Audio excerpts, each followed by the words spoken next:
Hey group leaders, it's Pastor Kyle coming to you for your December group leader newsletter. There's been a whole lot going on in the midst of the holiday season as well as the other things that are going on here at the church. But one of the things that I just wanted to encourage you on is that if you are having a hard time in meeting with your group throughout this month, you're not alone. In the midst of that, it can be pretty difficult to meet with your group throughout the whole month of December. But I want to provide you with some tips and tricks as to how you can continue to grow in your relationship with your group over the course of this next month. As a reminder, you're always willing and able to set up a meeting with me on my Calendly link that's always included in the midst of the group leader newsletter. You can find that link and then click on that and find a time to meet with me. If there's not any other time that is available on that specific one, just reach out to me personally at kyle.roberts@cwc.life, or you can give me a call/text at 570-273-0088. Any of those methods will work to reach out, and I'm here to support you as a group leader above all else.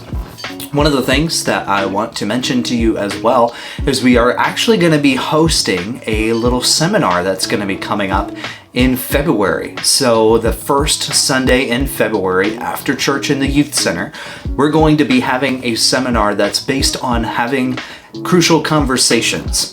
Essentially, there are conversations in your small group on how do you navigate conversation if you're fairly new to small groups, or how do you talk with folks about maybe some of the things that could be difficult conversations. Next year is an election year, so that's something that could really affect small groups in your context. It's also with what's going on here at the church right now, it could be a good resource for you to handle some of those conversations, and I'm willing to chat with you early on too via meeting to help you navigate any conversations about what's going on too. And that's just one of the things that we want to do to help prepare you for conversations that might be a little harder but vital to help preserve the relationship connection and ultimately the Bible study that you've spent so much time building. We want to help you through that process. So that's going to be the first Sunday in February. Make sure to put that on your calendars here at this point. I'm going to work and try to get childcare for that event as well. It should only be an hour long after church, and we don't have a set time yet. We're probably thinking 12:30 to 1:30, but we'll continue to give you details as we get closer to that date. I'm actually going to be co-leading that with Allison Ager, who is an intern here at the church. She's been interning for me over the past semester, and she will continue in the next semester, specifically in training Christian leaders. So this is going to be a great opportunity for you to get some training, for her to get some practice, and to continue to grow in ministry together with one another. So to get into this month, specifically the month of December, it's always a little difficult to meet with group members during this time of year. There's so many different things that are going on, like sports games, there's Christmas parties out the wazoo, really. There's family gatherings, there's traveling to see Christmas lights, your Christmas tree. There's just so much that goes on during this time of year. So what can you do with your small group? Honestly, one of the best recommendations that I have is to not try to have a study in the midst of December, because it's just crazy. People are all over the place in their attendance. Instead, what you can do is plan activities to take advantage of this time of year. One of the things that people love about this time of year is the connection that you get to have with family and friends. So take advantage of that opportunity with your small group. In the group leader newsletter, I'm going to provide you with a PDF that has some ideas as to what you can do in order to help grow the connection you have with your small group over the course of time, such as going Christmas caroling together if you have good voices, hopefully. Otherwise, your neighbors might not like you very much. You could bake Christmas cookies together. You could have a Christmas board game party. You could fill in the blank. There's all kinds of different ideas that are on that PDF. Feel free to come up with ideas on your own as well. What is your small group hungry for? And this also creates a perfect opportunity to help bring on some new people. If you have some room in your group, by bringing them into some of these Christmas activities, they're not committing to a study yet, but they are starting to build that relationship with your group so that way they can eventually make their way into a study, say beginning in January for a lot of your groups. So that's a good idea to keep in mind, especially during this time.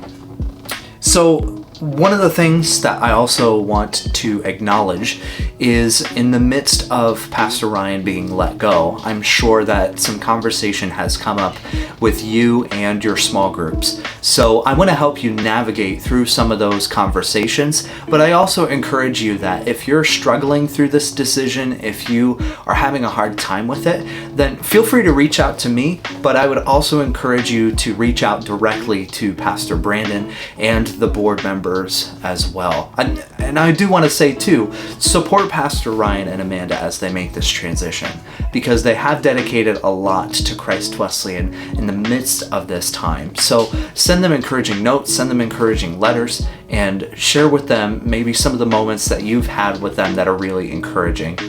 But I also want to encourage you, if you're still struggling with the decision that has been made, then I encourage you to reach out to Pastor Brandon or the board members to get an idea of what went on to make that decision, because it was not taken lightly whatsoever.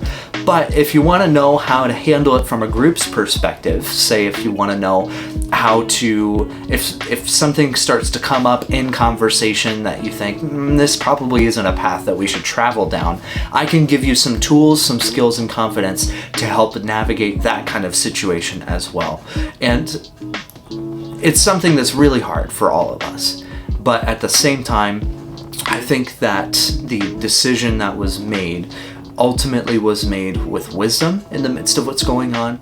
And even though it hurts right now, I really encourage you, reach out and don't isolate in the midst of this time. It's super important to make sure that you stay connected and ultimately to walk through some healing if you need it too, because we want to be there for you. So I certainly wanted to address that with you as group leaders, because you're leaders here in the church. And as we navigate this together, you don't have to navigate it alone as well.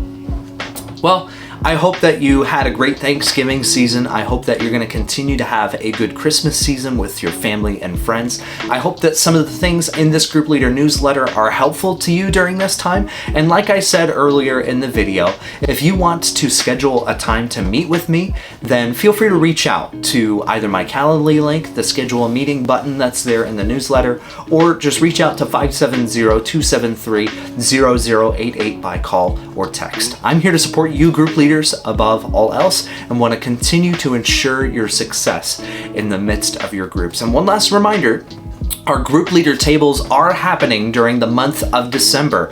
Already the first 2 weeks have been taken up with new and recruiting groups.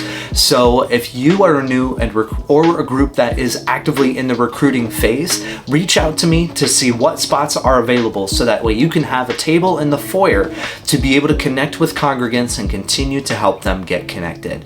Thanks so much for all that you do, and I hope that you have a great Christmas season with your family.